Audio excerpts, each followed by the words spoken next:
सोने और चांदी का बेड। एक बार की बात है, लिलीपुर गांव में मुस्कान और पूजा नाम की दो बहनें रहती थी।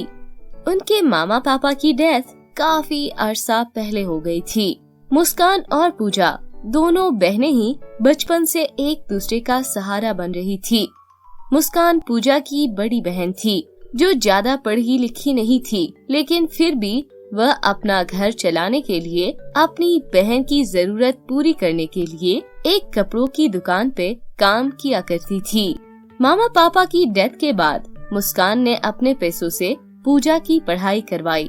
पढ़ लिख कर पूजा एक स्कूल में पढ़ाने का काम किया करती थी। दोनों के कमाने की वजह से घर के खर्चे बहुत अच्छे से चल रहे थे। ऐसे ही एक दिन पूजा स्कूल के लिए निकल रही थी, तभी वह अपनी बहन को बोलते हुए जाती है। अच्छा दीदी, मैं चलती हूँ, वरना मैं स्कूल के लिए लेट हो जाऊंगी।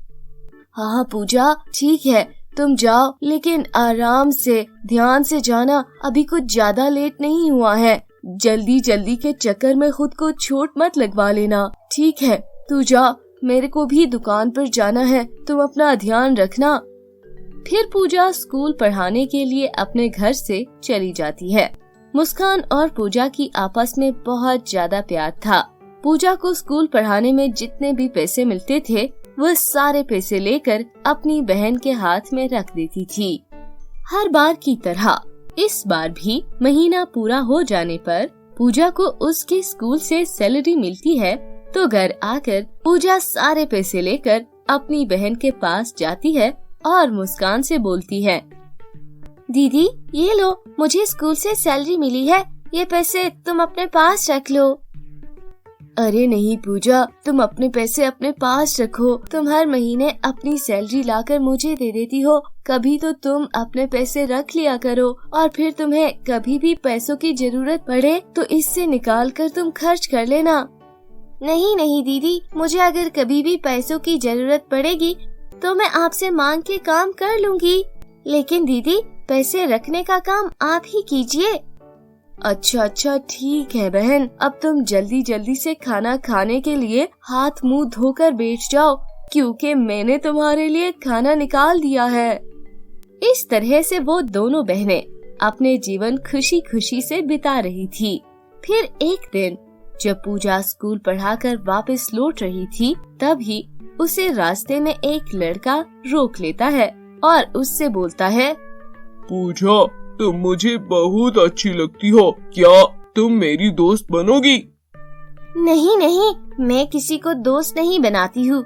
अगर तुम्हें मेरा दोस्त बनना है तो पहले मैं अपनी दीदी से पूछूंगी, फिर उसके बाद तुम्हें बताऊंगी। फिर उस दिन पूजा घर पहुंचकर अपनी बहन मुस्कान को किशन नाम के लड़के के बारे में सब कुछ बताती है। दीदी, रास्ते में मुझे किशन मिला था, वो मुझसे दोस्ती करने के लिए बोल रहा था, क्या मैं उससे दोस्ती कर सकती हूँ? अरे बहन, तुम इतनी सी बात मुझसे क्यों पूछ रही हो? तुम्हारा जैसा दिल करे वैसा करो, वैसे किशन तो बहुत अच्छा लड़का है। फिर इस तरह पूजा और किशन की दोस्ती हो जाती है। लेकिन पूजा जब भी कोई बात मुस्कान की किशन को बताती थी, तब भी किशन को बहुत ज्यादा गुस्सा आ जाता था। अच्छा किशन, अब मैं घर चलती हूँ, मेरी दीदी घर पे अकेली होगी। पूजा के वहाँ से जाने के बाद किशन सोचता है, अरे यार, पूजा तो हर वक्त अपनी बहन के बारे में बात करती है, मुझ पर तो बिल्कुल भी ध्यान नहीं देती। इस दोनों बहनों को अलग करना ही अच्छा होगा, फिर ही पूजा अपना ध्यान मुझ पर रखेगी। हाँ। फिर उसी दिन से किशन पूजा को मुस्कान के बारे में भड़काने लगता है। अरे नहीं नहीं किशन, ये तुम क्या कह रहे हो? मेरी दीदी ऐसा कभी कर ही नहीं सकती। शुरू में पूजा किशन को डांट देती है, लेकिन रोज रोज वही बातें सुनने के बाद पूजा भी किशन की बातों में आने लगती है। फिर एक दिन किशन पूजा के घर आकर पूजा से बोलता है, पूजा, मैं तुम्हें पहले ही बोल रहा हूँ, तुम अपनी सैलरी अपनी बहन के हाथ में मत दिया करो। सारे पैसे लेकर वो किसी न किसी दिन कुछ बड़ा कर देगी, उसमें से तुम्हें कुछ भी नहीं देगी। तुम अपनी हर महीने की सैलरी अपनी बहन को देना बंद करो। इसलिए मेरी बात मानो, अपनी बहन को एक पैसा भी मत दिया करो। अगर तुमसे अपने पैसे संभाले नहीं जाते तो तुम मुझे दे दिया करो, मैं तुम्हारे पैसे अपने पास संभाल के रख लिया करूँगा। अरे किशन, तुम ये कैसी बातें कर रही हो? मेरी दीदी कभी भी ऐसा नहीं कर सकती। अपनी दीदी को मैं अच्छे से जानती हूँ। तुम मेरी दीदी के बारे में इतना बुरा मत बोला करो, मुझे बिल्कुल भी अच्छा नहीं लगता, समझे? इधर मुस्कान के पास अपनी सैलरी जोड़ने और अपनी बहन पूजा की सैलरी जोड़ने के बाद काफी पैसे जमा हो गए थे। उन पैसों से वह अपनी जमीन लेना चाहती थी। इतने दिनों से पैसे जोड़ने के बाद आज हमारे पास इतना पैसा हो गया कि हम अपनी एक छोटी सी जमीन ले सकते हैं। एक काम करती हूँ, मैं पहले अपनी जमीन खरीद लेती हूँ, फिर पूजा को सरप्राइज दे दूंगी, जिसे सुनकर पूजा बहुत ज्यादा खुश हो जाएगी। मुस्कान बिल्कुल ऐसा ही करती है। वह अगले दिन जमीन देखकर उसकी पेमेंट भी कर देती है और उसके कागज लेकर घर वापस आ जाती है। पर वह कागज टेबल पर रखकर किचन में खाना बनाने के लिए चली जाती है। थोड़ी देर के बाद पूजा घर में आती है और टेबल पर रखा हुआ कागज देख लेती है और पूजा ये कागज देखकर बहुत ज्यादा गुस्सा हो जाती है। अब क्योंकि जमीन के कागज पे मुस्कान का नाम लिखा हुआ था, जिसे देखकर पूजा बहुत ज्यादा गुस्से में बोलती है, अरे रे, ये तो किसी जमीन के कागज है। मुझे तो लगता है दीदी ने कोई जमीन खरीदी है। लेकिन अगर दीदी ने जमीन खरीदी है तो मुझे इसके बारे में क्यों नहीं बताया? और जमीन के कागजात पर भी दीदी का नाम लिखा हुआ है और मेरा नाम नहीं। क्यों दीदी मुझे धोखा दे रही है? इसका मतलब है कि किशन जो मुझे सारी बातें बताता था वो ठीक बातें थी। मैंने ही दीदी पर कुछ ज्यादा ही यकीन कर लिया था। पूजा ये सब बातें सोच रही थी, तभी वहाँ पर मुस्कान आ जाती है। मुस्कान वहाँ आकर बहुत ज्यादा खुश होती है और वह सोचती है पूजा ये कागज देखकर बहुत ही ज्यादा खुश होगी। फिर वह खुशी खुशी पूजा से बोलती है, अरे पूजा मेरी बहन, तुम घर पर आ गई। मैं तुम्हें एक बहुत अच्छी बात बताने वाली हूँ। बस कर दो दीदी, अब आपके बारे में सब कुछ जानती हूँ मैं। अब आप अपना नाटक बंद करो। किशन ने मुझे आपके बारे में सारी बातें बताई थी, पर मैं ही पागल थी जो उसकी बातों पर यकीन नहीं कर रही थी। वो तो बेचारा मुझसे सही कह रहा था कि तुम अपने लिए कुछ न कुछ बड़ा ही करोगी और उसमें मेरी कोई भी हिस्सेदारी नहीं होगी। और आपने वही किया। आपने अपने नाम पर जमीन खरीद लिया और मुझसे पूछा तक नहीं। अरे बहन, तुम मेरी बात तो सुनो। अब सुनने के लिए रह क्या गया है दीदी, जो मैं आपकी बातें सुनूं? अब मुझे इस घर में नहीं रहना। अब मैं ये घर छोड़ के जा रही हूँ। पूजा गुस्से में घर छोड़कर चली जाती है और जाकर किशन के घर में रहने लगती है। यह सब देखकर मुस्कान को बहुत बुरा लगता है। वो फूट फूट कर रोने लगती है और उसी दिन जाकर जमीन के कागजात पर अपना नाम हटवाकर पूजा का नाम लिखवा देती है। फिर उसी दिन मुस्कान पूजा के घर जाकर पूजा से बोलती है, पूजा मेरी बहन, ये लो जमीन के कागज। मैंने अपनी जमीन तुम्हारे नाम पर ले लिया है। पूजा, अब तुम चलो मेरे साथ घर चलो। अब मैं तुम्हारे साथ कभी भी उस घर में नहीं जाऊंगी और अच्छा होगा तुम यहाँ से चली जाओ। मुस्कान नाराज होकर कागज वहाँ ही रख कर वहीं से चली जाती है।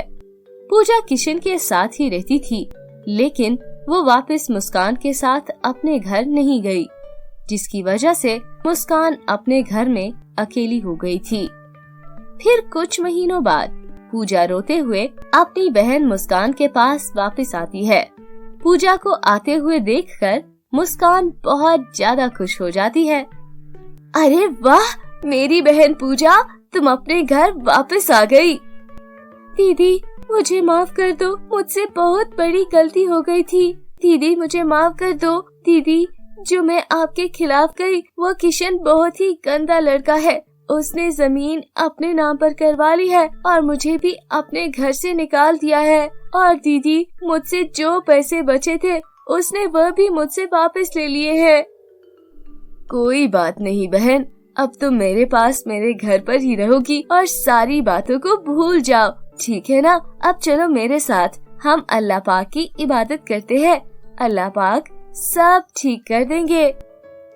इतना बोलकर वे दोनों बहनें अल्लाह पाक को याद करने लगती है और सब कुछ ठीक करने की दुआ करती है। दोनों बहनों की अच्छाई देखकर वहाँ पर एक परी आ जाती है और उन दोनों से बोलती है, तुम दोनों बहनों की अच्छाई देखकर तुम्हारे पास आई हूँ मैं, और तुम दोनों चिंता मत करो, सब ठीक हो जाएगा। और तुम दोनों बहनें अल्लाह पाक पर बहुत यकीन करती हो ना, इसलिए तुम दोनों आज मुसीबत में हो। मैं तुम्हारी मदद करने के लिए आई हूँ और अब मैं तुम्हारी मदद करने के लिए सोने और चांदी के 2 बेड दे रही हूँ, जिसकी वजह से तुम्हें कभी भी किसी चीज की कोई कमी नहीं होगी। और ये दोनों बेड कोई मामूली बेड नहीं है, सोने और चांदी के साथ साथ ये दोनों बेड ही जादुई है। ये सोने और चांदी के बेड तुम्हारे हमेशा मदद करेंगे। तुम्हें किसी भी चीज की जरूरत हो, तुम इस सोने और चांदी के बेड से बोल सकती हो। तुम दोनों बहनों की सारी समस्या दूर हो जाएगी। लेकिन परी जी, उस किशन ने हमारी जमीन के कागज ले लिए हैं। मैं जानती हूँ पूजा, तुम चिंता मत करो, तुम्हारी सारी परेशानी दूर हो जाएगी। इतना बोलकर वे परी वहाँ से चली जाती है। सबसे पहले पूजा उस बेड से अपनी जमीन के कागज मांगने के लिए बोलती है। पूजा का इतना बोलते ही देखते वो कागज उसके टेबल पर आ जाते हैं और अब उसके कागज पर मुस्कान का नाम लिखा होता है। ये देखकर पूजा बहुत ज्यादा खुश हो जाती है और अब वे दोनों बहनें खुशी खुशी रहने लगती हैं। तो मेरे प्यारे दोस्तों, कैसी लगी आपको ये कहानी? मुझे कमेंट करके जरूर बताइएगा। और अगर आप हमारे चैनल पर नए हैं तो जल्दी से लाल बटन को दबाकर चैनल को सब्सक्राइब कर लें। तो मिलते हैं फिर एक ऐसी ही मजेदार कहानी के साथ। तब तक के लिए अपना ध्यान रखिए। बाय बाय दोस्तों।